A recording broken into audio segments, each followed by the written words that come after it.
ನಮಸ್ಕಾರ ಕರ್ನಾಟಕ. ಈ ಒಂದು ವಿಶೇಷ ಸಂಚಿಕೆಗೆ ನಾನು ತಮಗೆ ಸ್ವಾಗತ ಕೋರುತ್ತೇನೆ. ಏನಾಗಿದೆ ಅಂದರೆ, ರಾಜ್ಯದಲ್ಲಿ ವಿಧಾನಸಭೆಯಲ್ಲಿ ಅಧಿವೇಶನದಲ್ಲಿ ಕೆಲವು ಶಾಸಕರುಗಳು ಏನು ಮಾತಾಡಬೇಕು ಏನು ಬೇಡಬೇಕು ಅಂತಕ್ಕಂಥದ್ದು ಪ್ರಮೇಯ ಇಲ್ಲದೇನೆ ಮಾತಾಡ್ತಾ ಇದ್ದಾರೆ ಅನ್ನೋದು ತಾವೆಲ್ಲರೂ ನೋಡಿರ್ತಕ್ಕಂಥ ಕೇಳಿರ್ತಕ್ಕಂಥ ವಿಷಯ. ಏನಪ್ಪ, ಒಂದು ಅರ್ಧ ಗಂಟೆಯಲ್ಲಿ ಒಬ್ಬರಾದರೂ ಶಾಸಕರೇ ಆಗಲಿ ಸಚಿವರೇ ಆಗಲಿ ನನ್ನ ದಮ್ಮು ನೋಡಿ, ತಾಕತ್ತಿದೆಯಾ, ನನ್ನ ತಾಕತ್ತು ಏನಿದು ಅಪ್ಪ, ನಿಮ್ಮ ತಾಕತ್ತಿನಿಂದ ನೀವು ಅಲ್ಲಿಗೆ ಬಂದಿದ್ದೇವೆ ಎಂದು ತಿಳ್ಕೊಂಡ್ರೆ ತಪ್ಪು. ಈ ಭಾರತದ ಸಂವಿಧಾನದ ಅಡಿಯಲ್ಲಿ, ಕಾನೂನಿನ ಅಡಿಯಲ್ಲಿ ಪ್ರತಿಯೊಬ್ಬ ಮತದಾರರು ಮತ ಚಲಾಯಿಸಿದಾಗೆ ಮಾತ್ರ ನೀವು ಆ ವಿಧಾನಸಭೆಯನ್ನು, ವಿಧಾನ ಪರಿಷತ್ತನ್ನು ಪ್ರವೇಶಿಸಿದ್ರಿ ಅಂತಕ್ಕಂಥ ತಲೆ ಇಟ್ಕೊಂಡು ನಿಮ್ಮ ದಮ್ಮು, ನಿಮ್ಮ ತಾಕತ್ತು ಬಗ್ಗೆ ಮಾತಾಡಿ.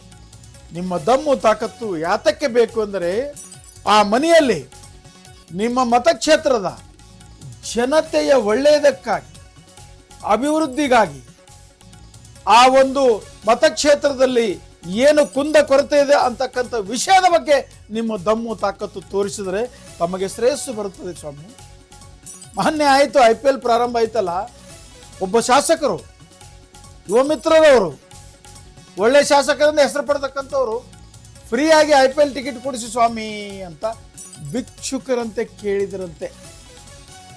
ವಿಧಾನ ಪರಿಷತ್ ಅಧ್ಯಕ್ಷರಾಗಿರ್ತಕ್ಕಂಥ ಹೊರಟ್ಟಿ ಸಾಹೇಬರು ಬಹಳ ಚೆನ್ನಾಗಿ ಮಾತನಾಡಿದ್ದಾರೆ. ಭಿಕ್ಷುಕರಂತೆ ಕೇಳುವುದು ಇದು ನಮಗೆ ಶ್ರೇಯಸ್ಸು ಬರುವುದಿಲ್ಲ, ಈ ಮನೆಗೂ ಶ್ರೇಯಸ್ಸು ಬರುವುದಿಲ್ಲ ಅಂತಕ್ಕಂಥ ಖಡಕ್ ಆದ ಒಂದು ವಾರ್ನಿಂಗ್ ಅನ್ನು ಕೂಡ ಕೊಟ್ಟಿದ್ದಾರೆ. ಹಾಗಾದರೆ ಶಾಸಕರುಗಳಿಗೆ ಕೆಲವರಿಗೆ, ಎಲ್ಲರೂ ಇಲ್ಲ, ಒಳ್ಳೆಯವರು ಇದ್ದಾರಲ್ಲಿ, ಕೆಲವರಿಗೆ ಎಲ್ಲ ಪುಗ್ಸಟ್ಟೆ ಹೊಡಿತಕ್ಕಂಥ, ಪುಗ್ಸಟ್ಟೆ ಗೌರವ ಪಡಿತಕ್ಕಂಥ ಒಂದು ರೂಢಿಯಾಗಿದೆ ಅಂದರೆ ತಪ್ಪಾಗಲಾರದು. ಇವತ್ತು ಸೋಷಿಯಲ್ ಮೀಡಿಯಾದಲ್ಲಿ ವೈರಲ್ ಆಗಿರ್ತಕ್ಕಂಥ ವಿಡಿಯೋಕ್ಕೆ ಎಂತೆಂಥ ಕಾಮೆಂಟ್ಗಳು ಕೊಟ್ಟಿದ್ದಾರೆ ಅಂದರೆ, ಅದನ್ನು ಕೇಳಿದವರು ರಿಸೈನ್ ಮಾಡಿದರೂ ಕೂಡ ತಪ್ಪಾಗಲಾರದು. ಅಷ್ಟು ಕೆಟ್ಟದಾಗಿ ಕಾಮೆಂಟ್ ಮಾಡ್ತಾರೆ ಸ್ವಾಮಿ. ಇದು ಬೇಕಾ ನಿಮಗೆ? ಎಷ್ಟು ಟಿಕೆಟಿಗೆ ಎಷ್ಟು ಹಣ? ಅಷ್ಟು ತಮ್ಮ ಹತ್ರ ದುಡ್ಡು ಇಲ್ಲದಿದ್ದರೆ IPL ಯಾಕೆ ಬೇಕೆ ನಿಮಗೆ? ಬೇಕಾ? ನೋಡಬೇಕಾ? ನಿಮ್ಮನ್ನು ನೋಡಿ ಈ ರಾಜ್ಯದ ಜನ ಕಲಿತುಕೊಳ್ಬೇಕು. ಏನನ್ನ?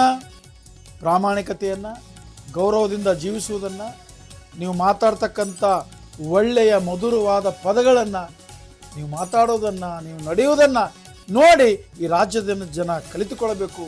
ಈ ಥರ ತಾವುಗಳು IPL ಟಿಕೆಟ್ ಕೊಡಿಸಿ, ಥಿಯೇಟರ್ ಟಿಕೆಟ್ ಕೊಡಿಸಿ ಅಂತಕ್ಕಂಥ ಮಾತಾಡುವುದು ತಮಗೆ ಗೌರವ ಬರುವುದಿಲ್ಲ. ಇನ್ನು ಮುಂದಾದರೂ ಒಳ್ಳೆಯ ನಡತೆಯಿಂದ ನಡೆದುಕೊಳ್ಳಿ. ಈ ರಾಜ್ಯದ ಬಗ್ಗೆ ಹಿತಚಿಂತನೆ ಮಾಡಿ, ನಿಮ್ಮ ಮತಕ್ಷೇತ್ರದ ಜನರ ಸೇವೆಯನ್ನು ಮಾಡಿ, ಆ ದೇವರು ನಿಮಗೆ ಕೊಟ್ಟಿರ್ತಕ್ಕಂಥ ಆ ಒಂದು ಸ್ಥಾನಕ್ಕೆ ಗೌರವ ತಂದುಕೊಳ್ಳಿ ಅಂತಕ್ಕಂಥ ಮಾತನ್ನು ಹೇಳ್ತಾ ಈ ಸಂಚಿಕೆಗೆ ವಿರಾಮ ಕೊಡ್ತೇನೆ. ನಮಸ್ಕಾರ.